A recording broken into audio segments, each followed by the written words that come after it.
Okay, let's get this show on the road. It's 4:02, and I know people have places to be, people to see on Zoom for the rest of the day. So, thank you so much for joining us in our panel today. My name is Kim Kelly. I am a journalist and organizer. I'm also on the Writers Guild of America East Council. So I'm kind of all over the place when it comes to labor stuff. And I'm really excited about our panel today. I'm going to go around the room and ask our other panelists to introduce themselves. So let's start with you, Amy. Sure. My name is Amy Chinlai, she, her, hers. I am the Engineering Partnerships Manager at Action Network / Action Squared. We're a mass email nonprofit for progressives. I was on the organizing committee for our union when we formed, and now on the bargaining committee, and we're part of NPEU. Kayla will talk more about NPEU. Cool, I can go next then, I guess. Hi, I'm Kayla Blado, she, her pronouns. I am the president of the Nonprofit Professional Employees Union. Thanks, Jeff, for the shout out in the chat. We currently represent 32 different nonprofits across the country. Action Squared is one of those. But we have hundreds of members and we're organizing every day. We'll have some new announcements soon. So if you work for a nonprofit and you are interested in organizing, I can put my email in the chat. I think our other participants probably will too. And you can follow up with us if we seem like a good union for you. Sydney, you want to go next? Sure, yeah. Hi, everyone. My name's Sydney Scout. I use she, her pronouns. I am in my second year and second term as an executive council member of the Campaign Workers Guild. We're a national union for campaign workers representing dozens of campaigns, a few permanent units, and over 500 members across the country. And I'll pass it off to Lily. Sweet, thanks. Yeah, my name's Lily. I'm an organizer and labor nerd. I'm an organizing strategist at MNR. We are the first unionized consulting firm in the progressive space. I'm chair of our 75-person unit, and I also sit on the exec committee of our local, which is Washington Baltimore News Guild. All right, thanks all. So today I wanted to start off by talking about remote unions, remote workers, our current reality as it stands as we're all gathered here on Zoom instead of in Denver at a brewery. So I wanted to go around and ask everybody, essentially, how do remote unions work right now? What does that organizing look like? And what are some of the challenges that remote workers are facing that their unions are trying to help them get past? I mean, I'm working remotely and it is a lot. So I'm going to pass that straight to Kayla because I want to hear what you have to say about the matter. Yeah, I mean, we're all getting burnt out right now, working from home, being on countless Zoom calls all day. But I think it's also, the coronavirus pandemic kind of spurred some new organizing that I think it really showed people that we're facing another unprecedented economic recession. There's uncertainty. And so I think people are wanting to organize now more than they had been before, maybe. I mean, the same issues are still there in nonprofits in particular, but people wanting transparency, democracy, equity at their workplaces. But I think the coronavirus and working remotely has kind of shown a new light on why people might want to organize. And I think it kind of probably looks the same or similar for a lot of us, but having a lot of Zoom calls with folks, having explanations about how a union works, gathering cards remotely, doing card check remotely is kind of fun and crazy. But we're eventually hopefully going to go back to a physical location one day. And so I think having a union right now or organizing a union right now is going to pay off for what our workplace looks like when we return, and also making sure that we all return safely and are able to talk about the terms of our employment going forward. Sydney, I'm going to pass it to you. Yeah, well, one of the sort of amazing things about this moment at CWG is that we already had a really strong remote organizing infrastructure, digital organizing infrastructure as a national union, representing folks who move around all of the time, who are like in and out of different shops. And so we've felt pretty like good transitioning into this moment and are really focused. Also, sorry for the background noise. My cat decided to play with his loud toy right now. But yeah, we really are focusing on supporting our workers as they transition into remote work, right? And we could have many, and there are many panels on the transition to full digital organizing in this totally crucial election year. And so one thing we've been doing to support our campaign workers across the country is making sure that they're really set up on creating boundaries in the virtual workplace. I think that's something a lot of us have struggled with, is like, let's put in the contract when you can start work and when you can stop, and make sure that there's actually some boundaries of when you can be communicated with, because it's so easy to turn into just 24/7. I'm answering my phone, I'm on a Zoom call, we're on all these different time zones, right? And we're also bargaining for work from home stipends so that people are actually able to accommodate their like home office life. I had a worker the other day say, we don't work at home now, we live at work, which is like a really, it's true and funny, but also like not great situation for so many folks, right? And so making sure that people are actually being compensated and supported, and making like material transitions and getting good desks or like whatever office supplies they need at home in order to do this, and also making sure that this doesn't turn into a situation of like increased, management surveillance. We've had some workers who we've bargained contracts for who have specifically asked to say, like, I don't want management requiring me to do my work on Zoom or something, right? And so we've really had to adapt a lot to all of these new things that some were expected, some weren't, but getting them in the contract is the best way to ensure we can actually win what we need and get through this election and finish strong. Amy, do you want to chime in? Yeah, so this is an interesting question for us because, so we're a 9-person unit and we're basically all remote. There's only 2 of us in DC. So we have had challenges in many different ways from the beginning. When we actually organized, we were all at Netroots last year. That's when we sat down with Kayla and Dan from NPU and said, okay, we're making this happen, let's go. So if you're starting to organize and you don't have kind of that in-person catalyst, it's kind of hard to get started. But something that we've really found helpful is kind of doing online actions together. So before a bargaining session, we always try to, change our Slack avatars to the NPU logo or something, just so that management can visually see that, hey, we're all united in this and we have each other's backs. And I think communication is really one of those things that, being remote, you can struggle with a lot, because you can't just hop into people's offices and be like, hey, here's an update. Have you filled out your union card yet? You have to bug people on Slack. And something I've talked with members of my union about is I hate bugging people. Like, I feel like I'm bothering them.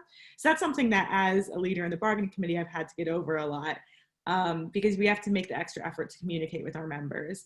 So we have like a union Slack that we use, but sometimes people don't always check it. So I'm pinging people in our work Slack to go check the union Slack. And it's a whole thing. But yeah, I think the remote union is, I think it's really necessary right now, especially as people are preparing to go back. We have to, engage with talks with management about how we can all do that safely. So would really encourage folks, especially at remote places, to unionize right now. I see Lily nodding. I'll bring up the rear. Yeah, so M&R, we're a fairly new union, so we're just kind of heading into our first year and a half after signing our initial contract. And COVID's really been the first crisis that we've faced together as a union. So we have 5 offices across the country. We're kind of like a hybrid remote office model, but now with COVID, we've all gone remote. And because of the crisis, I think it's really helped our unit members realize that the union is here to fight for them and a vehicle for change internally to really advocate for any policies that may exist within or outside of our current contract that make our lives better. So whether that's for a clear division between when we're working and when we're not working, whether that's for that stipend, I feel like our unit members have really been able to realize their own power in this crisis for advocating for the workplace we want to see. Some things that have been really useful for us as we've gone fully remote is, like Amy said, developing a really strong Slack culture. Do not have a union Slack on your employer's Slack instance, create your own. You can use a free Slack account that cannot be monitored by management. So that's been a really fruitful place for us to raise issues that people are having and kind of like identify what next steps are. And then the other big thing that's been helpful is in our unit meetings, making sure that we're creating space for small group breakouts. Because oftentimes on Zoom calls, we all probably know the loudest people tend to talk the most. I'm totally one of those people. I just like don't shut up. So it's really helpful to be able to like break out into smaller groups so that folks who may not be as vocal are able to kind of like have their voices heard in a remote fashion that they maybe would in an office, but can't right now. So I want to build on something that I think everyone's kind of brought up, but Amy really kind of put a fine point on. When it comes to building solidarity at work, when you can't pop into the office and you can't, have a meeting in the office because there's no office anymore. So we know that organizing is just the beginning. Winning your union is the beginning. What happens when you get to a point where you need to call a strike or need to call a work stoppage or you need to send a message? Now we don't really have access to the traditional methods of, having a rally or holding a picket or, having the scary, everyone orders pizza and has lunch in the middle of the office and stares at the boss kind of thing. So what are ways that, workers who are working remotely and organizing remotely can take action? Like talking about changing your Slack avatar, going on Slack strikes. Like what are the tools available to us now that people are really leaning on and people are learning to use? Throw it to Amy. Yeah, so I think in addition to the Slack stuff, we also, which I have to say that we have shared Slack channels with a lot of our major partners. So even some of them saw like, oh, hey, I changed your Slack avatar to your union logo. Like, I like that. So it's also bringing attention to other organizations that you work with that you are unionizing and that you're in the middle of bargaining and you're, trying to put a little bit of pressure on management, which I think was really helpful.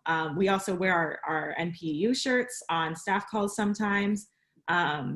So we've had issues getting them to everyone because we're bad at filling out Google Forms, but doing our best over here.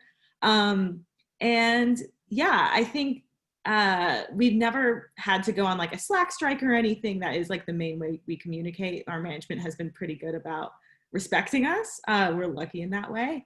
But I'll hand this question over to Kayla, who gave us a lot of these ideas. Yeah, I mean, I think in addition to the things Amy listed, Twitter and social media is a huge tool, particularly for progressive organizations, nonprofits, campaigns. We want to strengthen the organization. We care about the mission, we care about the end result. And so that's why we're working there. But if management isn't holding up their end of the bargain, they're not, negotiating in good faith, or there are other issues, we're going to tell people that because they need to know the hypocrisy that's happening. I think that's a really strong tool, and it's a really great way for people to follow what's happening at your organization, to voice their support in a really easy way. Other things like petitions are useful. And then I think also, like, if it's a larger issue that isn't just about your own workplace, I think kind of working within your local union or whatever structure you have, your local to your metro council, if you're part of an international union, and trying to kind of make some systemic change that's a little bit bigger than yourself, if it's an issue that warrants that type of attention. Lily, I'm gonna call on you. Yeah, so a few things have worked really well for us to kind of like organize and put pressure on management as needed during this kind of remote time. The first is sign-on letters. So it's like similar to a petition, but a little bit more pointed, kind of calling out the specific thing we want changed and demanding that it's changed. Typically, we don't send them over unless we have 90% of our unit signed on. So it is like a pretty big statement of support that management, at least in our firm, takes really seriously. The other thing that we did recently was have a half-day organizing meeting during the workday. So we got 40 unit members to take a half day off and spend 4 hours actually in an organizing meeting, preparing for our next round of bargaining that's coming up next year. We didn't ask for permission. I just politely notified management that it was happening and they didn't really care. But I do think like the act of having 40 people take a half day off to spend on union activities sent a pretty clear message about just like the strength and power that we're bringing to the table. I'll close this out. I don't have a ton more to add because this has been a pretty comprehensive list of ideas, but I will say one thing that we've done at CWG that is my probably favorite action when you're in the point of like organizing a workplace or in a tough bargaining situation where you need to put pressure on the boss is a phone zap. So we'll identify big bosses who we need to move or pressure and get people to sign up just like on a confidential, obviously, Google sheet to call them at different times, like with 2 or 3 minute intervals and leave them voicemails in support of the workers. So that's something that's really easy to do virtually. I was doing that before we were required to be virtual, but it's really worked because, you know, you're just flooding someone's like personal phone or texting them, and it, it's just a very direct way to put pressure on people you need to move. But otherwise, all of the other ideas are also, exactly what I would say too. Love a phone zap. Man, that's like one of the more aggro, even in normal times, that's just such an aggro way to be like, oh, we're watching you, getting our eye on you, you better listen. Well, I wanted to take a second to mention that we are going to do a Q&A at the end. I saw at least one person already put a question in the Q&A box. Please feel free to throw what you got in there, and then we'll figure out which ones we have time for near the end. Hit us, we're here for you. So going back to something Kayla was saying about organizing around bigger issues that aren't just affecting your individual workplace, I wanted to bring up what I think is, and I'm sure we'd all agree, is the biggest issue that we're facing, not only as a labor movement, but as a country, as humanity right now, is the fight for racial justice. And I wanted to ask all of you as very active union members and officials, like what should unions be doing? What could they be doing better? Like what can, especially now that we're all remote and again, it's harder to go to rallies, it's harder to go to protests, it's not as safe. What can we be doing to focus our energy on working towards, doing what we can here? Because it's on us. It's on all of us, but the labor movement has a lot of work to do. Kayla, I'm calling you again. Cool, thanks. I was, NPEU has been trying to have these conversations with our members over the last few weeks and months.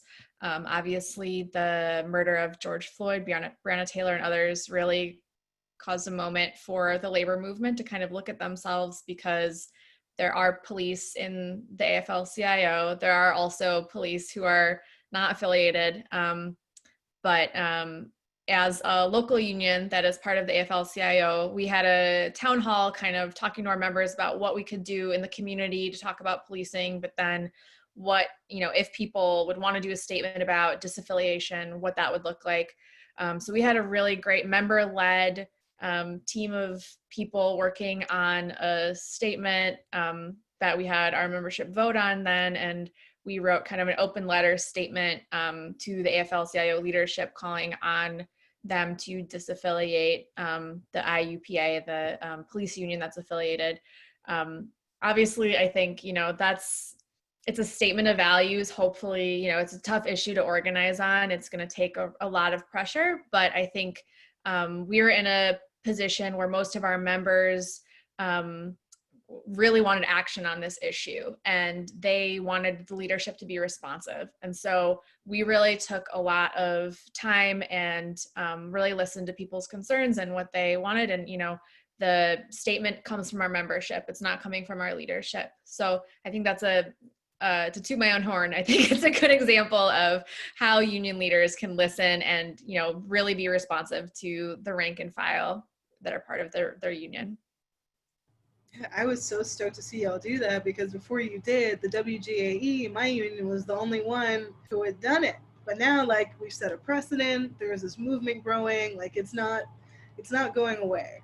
And I'm really glad to see the people in labor are taking this issue really seriously.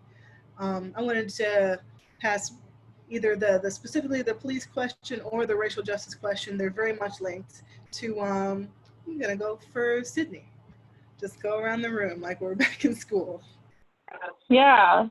So at CWG, it sounds like we had a sort of similar process as what happened at NPEU. Our leadership came together. We knew we needed to act very quickly on this, so we put together a letter, an open letter that we shared out, and then engaged our members on it. And we also have been really wanting to not only engage our members on our stance of on police unions, which luckily our membership is pretty in alignment on. And so it's been a really actually not fun, but important and engaging conversation for our folks to strengthen our union and ensure that we're worker led. But we've also been talking a lot about contracts and how we can make sure that our workers are safe during this time of at least more visible racial tension, right? And so one thing, campaign workers, I think, probably, I would say a vast majority of campaign workers of color, particularly Black campaign workers, have so many stories about having the police called on them at work while knocking doors, or being sent into neighborhoods that are not friendly, to say the least. And so one thing we've been really working on is figuring out ways to ensure that management is, one, aware of this safety issue for our workers, and that we're actually writing into contracts that workers will be able to deny going into a neighborhood where they know that they're going to be unsafe, or where they can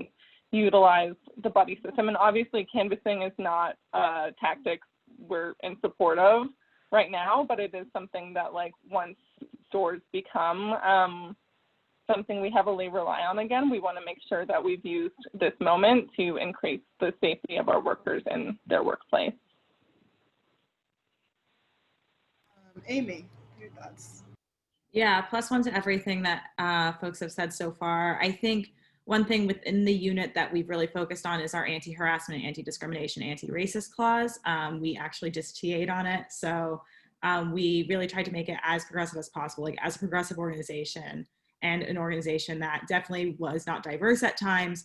It's really important to us that our workers of color feel protected and respected. And luckily we were able to agree with management on ways to do that. And we also are working on that in our shared planning committee, or labor management committee. Folks call it different names. So that's definitely been a focus for us. And one thing that we have just within the unit, really, one of my favorite things is our POC caucus Slack channel, because we just say Happy Friday, and we're just all hanging out together and trying to support each other, especially the Black and brown members of our community are going through a lot. And our platform is actually used by a lot of racial justice and bail funds. So for the entire month of June, folks were having to work hours that were just much longer than usual and longer than we normally expect people to do. But making sure to work with management. So we got Juneteenth off, so that we're encouraging people to take mental health days as needed, so that we can try not to get burnt out during this time. And this is Lily. I can talk about what we've been doing at my firm. First is that we've been pushing our local to pass a resolution calling for AFL-CIO to disaffiliate from police unions. Didn't go great. We were one of 4 units that voted for it, but there are still efforts going on internally to push our local in the right direction. The other 2 things we've been doing that feel important is first looking at ourselves internally as a unit. M&R is a predominantly white organization, and our unit membership is also predominantly white. There are folks that work at our firm that are not in the unit that we're going to push to be part of the unit moving forward to help make sure that all workers within our firm are protected by the union. We're also looking at how we're organized internally and how some of the power structures that we have created unintentionally replicate harmful power dynamics in capitalist society that hurt Black and brown folks and other people of color at our organization. So part of that 4-hour-long organizing call we had a couple weeks ago, half of it was talking about how we can decentralize power and make sure that everyone in our unit is heard and that we are creating and modeling the world that we want to live in and want to participate in together through our union. The other thing we've been doing is really acting as an accountability wing, I think, to management, to our firm, to ourselves, as we're all going through this crisis in racial justice together, and making sure that commitments that were made are being followed through on, pushing for people, including ourselves, to do more and do better. And really, I think there's a tension of needing to make sure that our Black and brown colleagues are not hurting right now in this very moment, and then also making sure that we're investing time and energy and resources into creating sustainable solutions for the long term. And I think, we've been holding ourselves and our firm accountable for that. And I think it's been hard, but really good and important. And I hope that many folks in the labor movement are doing something similar right now. I'm really glad you brought up the power dynamics there, because as we move towards dealing with these bigger issues, these bigger changes, and these sometimes controversial actions, there's the rank and file, there are the leaders, there's elected people, there's all these different forces involved in the movement, and they don't always agree. So we have kind of an even split here, with Sydney and Kayla being officers and Lily and Amy being rank and file. And I wanted to ask you about, how is it different being a rank and file member versus being in leadership? Like, how do we get more progressive union leaders out there who can push these big changes through and can force these conversations? And I see Sydney nodding, so I'm gonna pass the mic to you. Yeah. I think the answer to that is somewhat obvious, right? I think being in leadership, you have a larger responsibility. And one thing that I've really, because I have been rank and file before in a few different workplaces in the past and chose to be in leadership at CWG to bring forward some of the lessons, because I think really the heart of the labor movement is about decentralizing power, right? And sharing power among your coworkers and creating a culture of solidarity. And so often I've seen in labor unions of many different sizes that sometimes leadership actually replicates the harmful power structures that exist outside of our movement, right? And that we're trying to combat. And so I think being in leadership is not about getting a flashy title or saying, oh, I have access to more information than the other members of my union, but it's about ensuring that you are going in there with a mandate to share power and push for transparency at all costs, because the failures of our movement come from workers being disconnected from their unions. And I think especially now during this time when we are increasingly under direct attack, in this movement in this country. It's just so important for people to know that this is a place that they're connected, that their voice is heard directly, and that power is shared no matter what position you hold in the union. Pass it off to Lily. Yeah, so I feel like I have a funny perspective of rank and file that sits on the executive committee of my local. So I see like a little bit behind the curtain of how decisions are made.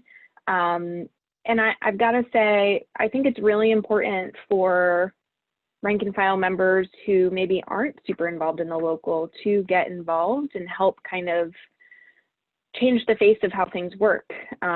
So often it's so few people who are doing an immense amount of work and have been doing that work for so long that it's hard to see where changes need to be made. And having that outside perspective, that fresh enthusiasm of someone who's not exhausted, can reinvigorate how an organization operates. And, I think your local union, as rank and file members, we fund our local union, and we want to make sure that our local actually represents our values and represents what we're fighting for. Like Sydney was saying, and the only way that we can really make sure to do that is for folks to participate, and that includes running for leadership.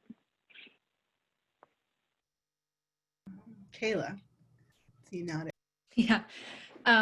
Yeah, I agree with what Sydney and Lily said. I would also add that the labor movement and labor law in particular is super complicated, and it can deter people from wanting to join, just because there's so many acronyms, so many processes that people don't necessarily understand. And, that's not an accident. I feel like, a lot of our labor law has been intentionally eroded and made really complicated. So it's hard to kind of thread the needle to get your union sometimes.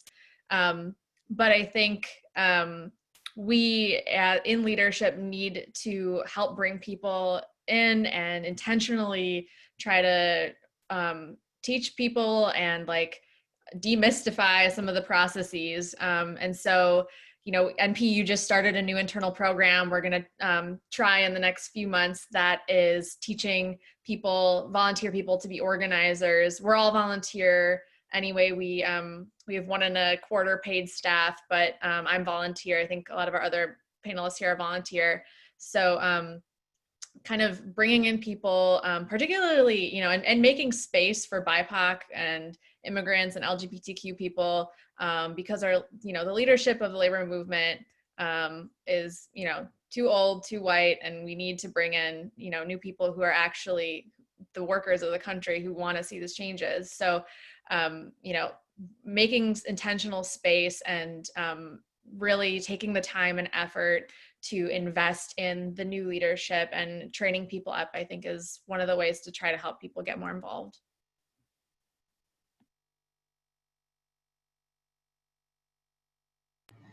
Amy, calling on you.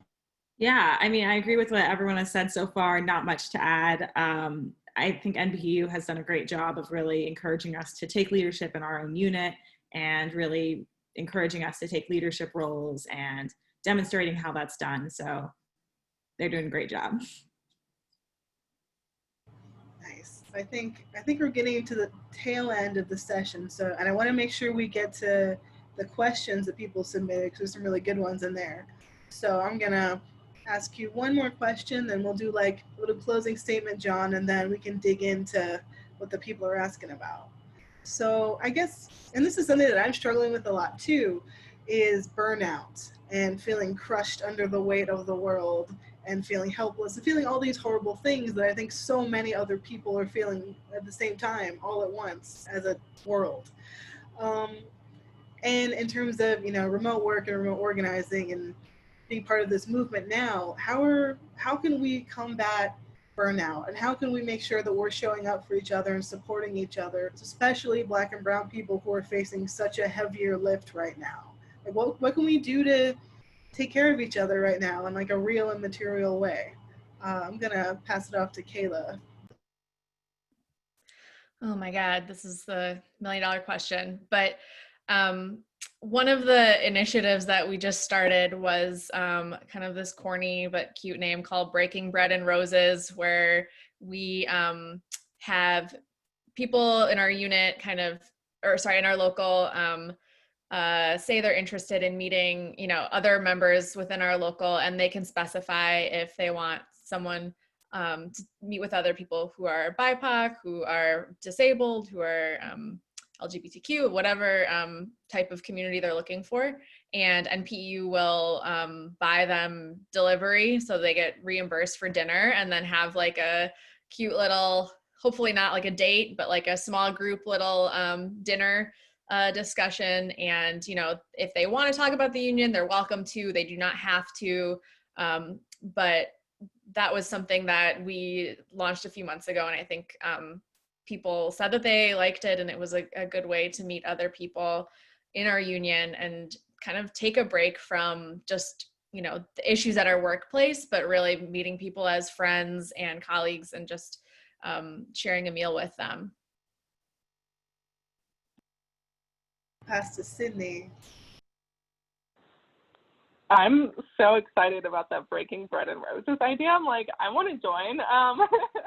But yeah, I think to sort of, in addition to the deep community building we need to do at this time and like intentional relating with each other, I also, from the campaign worker perspective, it's, once Labor Day comes around, after that it's like off to the races, right? And it's just go, go, go. And so at least for us, one thing that's really important is in our contracts to ensure that people have guaranteed time off, like 1 day off a week at least. So it's like, this is your time, disconnect.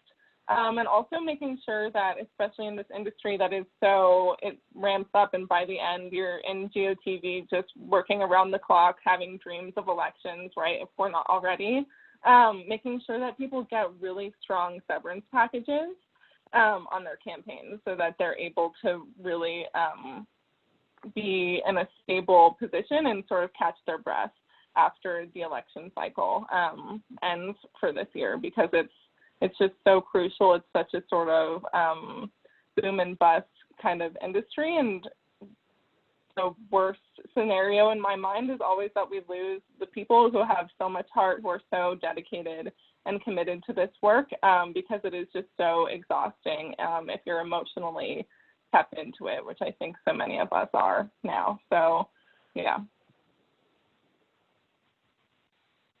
Lily, your thoughts? I had a dream about the election last night. So that really hit home for me. Yeah, I mean, this is a real question, and it's a union or not in the progressive space. I think this is like one of the hardest nuts to crack. I do think that unions help provide extra infrastructure and protection and solidarity with your other workers to help make sure that we're all taking care of ourselves and taking care of each other. One thing that we're really focused on is not just the idea of self-care, but making sure that we're taking care of each other in our entire community. So we have different affinity groups. We have like a BIPOC affinity group for entry-level and mid-level workers who all meet on a regular basis to just kind of like empathize and bitch and like talk about what's going on. Sometimes there's never really a to-do list coming out of them. Sometimes people flag certain things for us that we can advocate for, but mostly it's just a support network.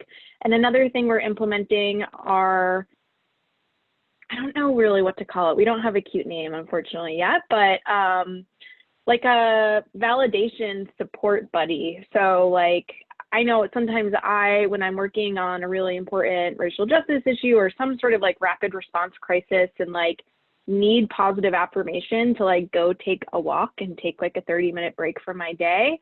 Sometimes I need to reach out to a friend and have them tell me it's okay and that I should do it. So we are implementing kind of like a support buddy system so that we can provide mutual support to each other and ensure that we are taking the time off that we need and deserve. Amy, I'm curious what Action Network and Action Squared is doing. Yeah, I love the idea of having the support buddy, because I think, especially because we've all been remote, and I mean, it is like an event if I ever turn off my Slack notifications. Like it is, like that's a big deal. And that's obviously not healthy and not something that I encourage other people to do. But luckily we are a small enough unit where I feel like we can check in on each other. And so people have been really great about reaching out to me when they know I'm overwhelmed, and I try to reach out to them. But I think really what's helped us is something management has helped us with, is implementing flexible work hours for people that especially have kids or have additional responsibilities during this time.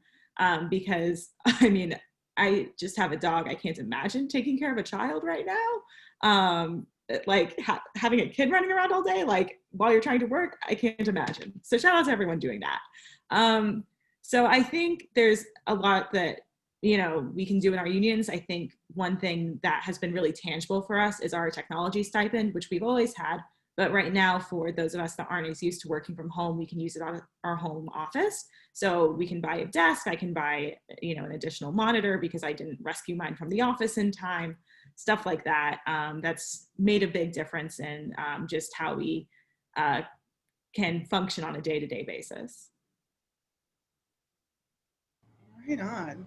I'm eyeballing the clock, and I think we have about 15 minutes. We have 3 questions, and we have 4 people. I'm trying to do some quick math, but I think we'll be good.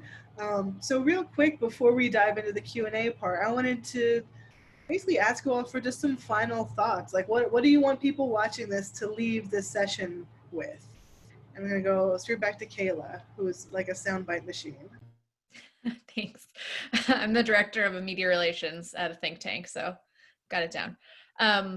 Everyone should totally organize a union at their workplace. If it is, you know, if you work at a place that you think one of us could be helpful to, please reach out.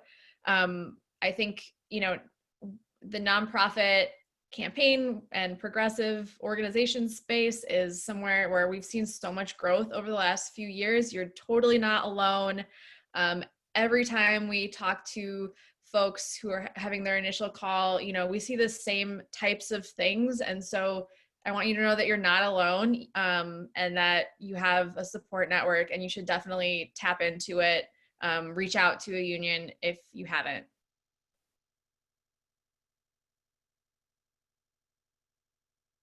Sydney. Yeah, plus one to everything Kayla said. This is the time to organize. You know, this is our moment, and we should take it. And yeah, I'll put my contact info in the chat, but I think all of us here would love to talk with you about unionizing your workplace. And I think this is a really incredible time in history where we're able to really like vision what our future looks like. And I know that a strong, diverse labor movement is exactly what we'll need in order to win the world that we want. Amy.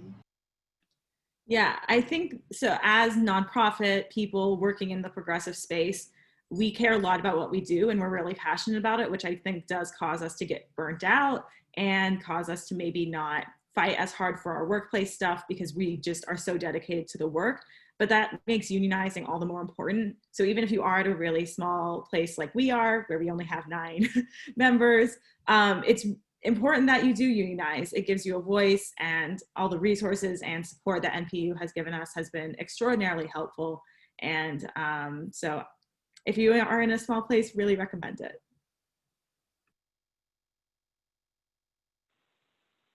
This is Lily. I can bring up the rear here. Every worker deserves a union. And I just can't say that enough. And progressive folks in the progressive space are no different, even though I think like in the past we have maybe like felt a little bit to the side of that. Every worker in the progressive space deserves a union. I'm here to say if you work at a consulting firm, you can also unionize, and it will make your firm better. It will both be better for you and your coworkers, but also help your company succeed and be better and more sustainable. So yeah, if you have any questions about any of that, please reach out to any of us and we can help you. I want to start with a very relevant question from James. What does it look like to unionize a small nonprofit or for a staff to advocate for ourselves without a union? And they work at a nonprofit advocacy org with 7 staff total.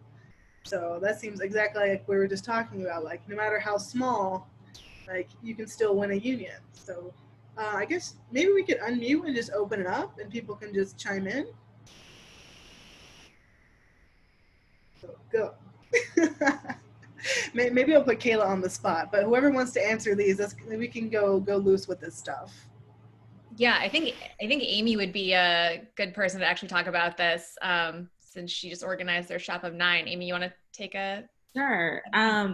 So I think something that has really helped us is just constant communication, and especially because we are remote, really ping everyone on Slack a lot more than you're comfortable with. And I think, it's something that we really wanted to make sure that we had everyone on board on was unionizing, getting all the cards in, the union checkoff or signing up for the union. I forget the proper name for it, but that's something that we really focus on, because when you're in a small shop, you want to make sure that everyone's on board. So really listening to everyone's concerns, because you have that capacity. So we did a really extensive bargaining survey so that we could get everyone's input in a really detailed way, because we have the capacity to be able to incorporate all of it into the contract. So really listening to our members, I think, has been a benefit of being so small. Are we good? Does anyone else want to jump in? Okay. All right. Hell yeah. Keep it moving. Oh, here's one from Anna. Would the panelists please share their contract language re race and gender issues, including harassment? So whoever would like to tackle that one. I do have language on it. I'm not sure if we're allowed to share it because of the confidentiality of bargaining, but I definitely have some language that if you email me, I'm happy to, sort through. Okay. I would just say, oh, sorry, if Lily, you want to answer, but. I was just going to say, this is Lily, my firm doesn't have explicit language on that in our contract. And I think that's something we regret deeply. So I think it's great that you're thinking about including that in your contract, and I would definitely encourage you to do so, even if it is included in an employee handbook that already exists. So we didn't include it in ours because it's already in an employee handbook. But in retrospect, it's better to have that kind of policy written down in your contract. So great thinking.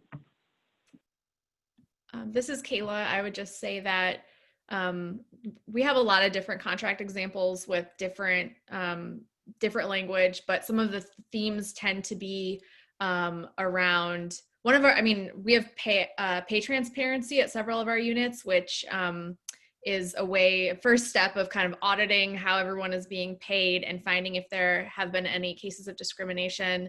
And then one of the ways you can remedy that is by having you can have wage ladders, wage floors, and then hiring language so that people, you're not discriminating people when they're accepting a job. Different units have different committees to talk about racial equity. They have audits throughout the year. They have bargained for mandatory trainings for their workplace. They have committees that get paid time to work on these issues. So we have a variety of different ways to address this at the workplace. But yeah, if you want to email me, I can follow up with you as well. Yeah, and the only thing I would add to that too is that for us at CWG, or at least contracts I've bargained, I always try to make sure that for issues of sexual harassment or assault in the workplace, that there's specific language about being able to go not outside, but heighten to I mean, I guess it is to go outside the normal grievance procedure so that those sorts of issues can be expedited and that people are kept safe and siloed throughout that process.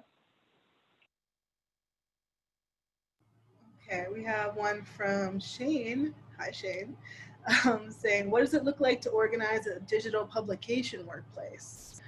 And I feel like maybe I should take that one, given that that's what I did. That's how I ended up here. I would say, just from learning from these folks and other people in the nonprofit progressive space, I think it's pretty similar. I mean, and when it comes down to organizing a workplace, there are like the standard beats that you hit. But when it comes to a digital publication, journalism is tricky and complicated, and everyone's mad at us all the time. But something that's really important is trying to talk to your coworkers about things like editorial independence, about IP or intellectual property, like you owning your work, which bosses do not like to give you. After bargaining 2 contracts of advice, I will say they are not big fans of that.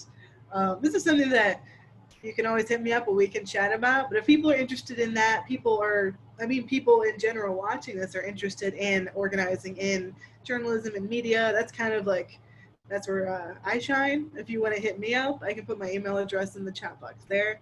Love to talk to you about it. We need to organize the entire media, everyone, everywhere. So that's my 2 cents. And I think we have one more question that I think is an excellent note to end on because it's positive. Not everything is doom and gloom. We're fighting like hell, and there are, we win. We do win a lot. And Sarah asked, could you please discuss any recent successes? In particular, I'm curious how you've navigated some recent NLRB decisions which further curtail forming a union. So that's a big one. Gonna pass it off to y'all. Whoever wants to hop on that first.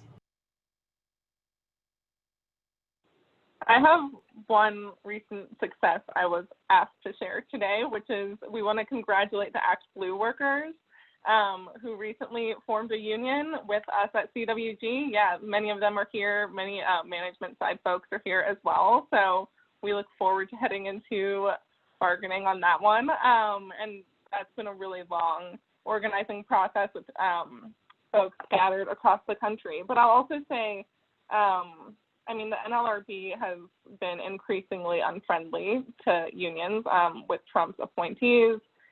They're trying to, hack away at our wine garden rights and other things that are just so sacred to the labor movement. But in my mind, and I think, this has been true the entirety of the Trump administration. This is a moment that we can use to galvanize workers, right? And just sharing this information directly and saying, the organizing a union has never been easy. And our predecessors in the labor movement who have been doing this for decades, particularly Black and Latinx workers, have always struggled and always put a lot on the line, more than I can even imagine, frankly, in order to form a union. And this is what our movement is, the history of our movement, and it's on us to continue fighting no matter what tools they try to use against us. Our solidarity is our weapon, as people always say. So.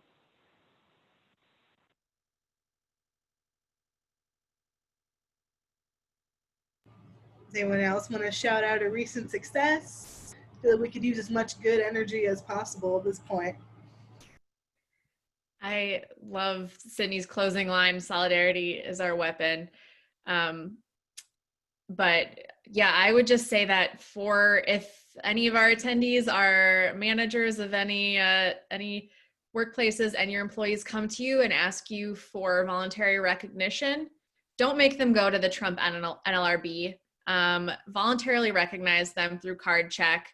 The National Labor Relations Board is not our friend right now. And if you're worth your salt as a progressive organization of any type, you better recognize them because at that point, your workers have already gone through a lot of organizing, have had months of discussions, and they no doubt have overwhelming support.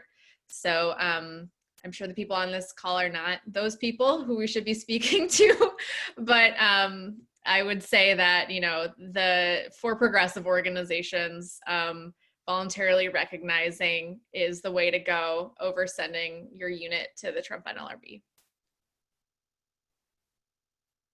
It's true. I mean, we've seen that it's kind of a union busting move. No one wants to be a union buster, you know? The NLRB is not on our team. In name, yeah, but in practice, absolutely not. Like, we've seen this happening. I've done some reporting on this kind of hypocritical union busting in liberal nonprofit space. Like, it sucks. Like, the ACLU of Kansas gave their workers hell and they tried to organize. Here in Philly, workers at the Art Museum tried to organize. That was a whole kettle of fish. Like, you're not a progressive if you're standing in the way of progress. Like, that's what I want everyone watching this and everyone who's friends with everyone watching this to realize. Like, we're in this, if we're gonna be in this together, like, you gotta be in it together. It just blows my mind that any progressive nonprofit would ever stand in the way of workers unionizing, because that's some boss shit. You don't want to act like that. The session ends in 1 minute. So I'm going to close it out on that note, I suppose. Thank you all so much for being here. Thank you to Netroots for facilitating this conversation. Thank you for showing up, you know, onward in the struggle.